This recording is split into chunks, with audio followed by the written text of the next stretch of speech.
Bien, el 2938 dice lo siguiente: un anillo metálico de 4,50 centímetros de diámetro está colocado entre los polos norte y sur de dos grandes imanes, o de dos imanes grandes, con el plano de su área perpendicular al campo magnético. Ahorita les muestro la imagen. Estos imanes producen un campo inicial uniforme de 1,12 teslas. ¿Okay? Un campo inicial uniforme de 1,12 teslas entre ellos.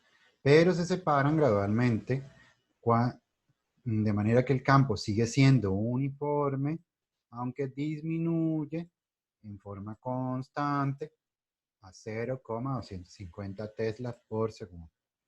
¿Okay? Entonces, fíjense los datos que nos están dando. ¿Okay? Entonces dice, ¿cuál es la magnitud del campo eléctrico inducido en el anillo? ¿Y en qué sentido pues fluye la corriente de acuerdo con la perspectiva de alguien que está en el polo sur del imán? ¿Okay? Alguien que está en el polo sur del imán. Entonces, ¿cómo nos quedaría esto? Pues este sería el dibujo. ¿Okay? Tenemos el polo norte, el polo sur de dos imanes, y entonces el anillo es perpendicular a las líneas de campo que se forman entre estos dos imanes. Recuerden que siempre parte del norte y llega al sur. ¿Okay?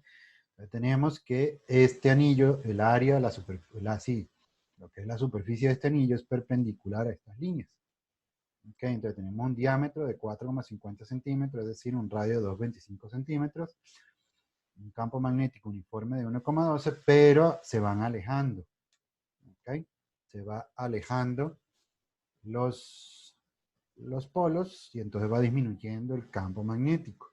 Entonces, esa disminución pues se ve reflejada en que la variación del campo magnético respecto al tiempo es igual a menos 0,250 teslas por segundo. Entonces, piden el campo eléctrico inducido, ley de Faraday. ¿Okay? Pero nos piden la magnitud, entonces obviamos, con un valor absoluto, obviamos cualquier negativo que haya por ahí que pueda salir. ¿Okay? Es decir, este negativo también lo vamos a dejar de lado porque estamos trabajando con valores absolutos para encontrar la magnitud del campo eléctrico. ¿Ok? Entonces, ¿qué es lo que nosotros tenemos? Pues lo primero que vamos a observar a resolver es esta lado de la integral, ya esta integral. Integral cerrada, pues lo mismo. Tenemos que el campo eléctrico inducido y la trayectoria son paralelos, entonces nos queda la integral de esta manera. Vamos de producto punto a un producto normal. Y tenemos que el campo eléctrico es uniforme porque nos están diciendo que la variación del campo magnético es uniforme. Entonces, pues puede salir de la integral y resolvemos la integral porque es un anillo, que es una circunferencia, entonces la trayectoria es una circunferencia, 2pi por r. Y como nos están pidiendo en el anillo, pues es esa distancia al anillo. ¿Ok? R. Resolvemos la variación del flujo magnético. Pues bien, entonces tenemos flujo magnético, ¿verdad? Es B punto A, que son paralelos. Ok, escogemos el vector área paralelo al campo magnético. Forma producto punto a producto normal. Pero este diferencial de tiempo solo afecta al campo magnético. ¿Ok? Solo afecta al campo magnético.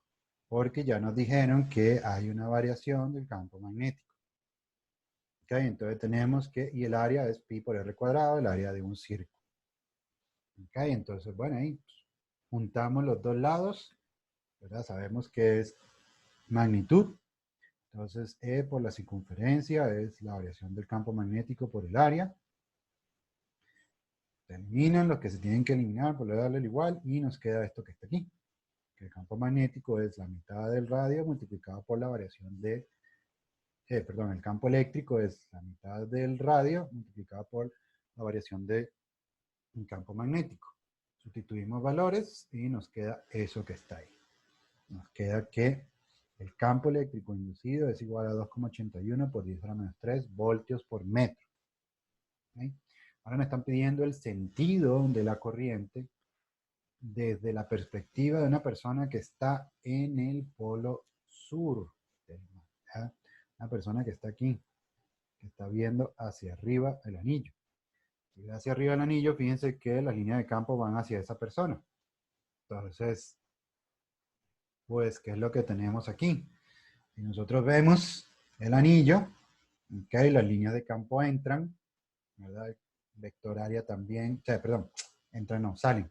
Campo magnético sale, ¿verdad? Porque nosotros estamos, ya la persona está viendo y entonces sale del plano, ok, y sale del plano el vector área. Entonces, visto desde el polo sur, ¿verdad? Si el flujo magnético decrece, perdón, el campo magnético decrece, el flujo magnético decrece. Recuerden, el flujo es positivo. Entonces, por lo que, por ley de Lenz, el campo magnético inducido tiene que ir en contra de ese decrecimiento, de esa disminución. Es decir, tiene que ir en la misma dirección que trae este campo magnético para intentar sumar, ¿ok? Y que no disminuya. Entonces, tiene que salir del plano también. Y por regla de la mano derecha, ese campo magnético inducido es generado por una corriente antihorario. O sea, ¿cómo se llama? El pulgar va hacia afuera del plano, ¿verdad? Y entonces en el sentido antihorario. ¿Ok? Eso sería visto desde el polo sur, o sea, desde ese polo sur. ¿Ok? Entonces, bien, esto sería el 2937.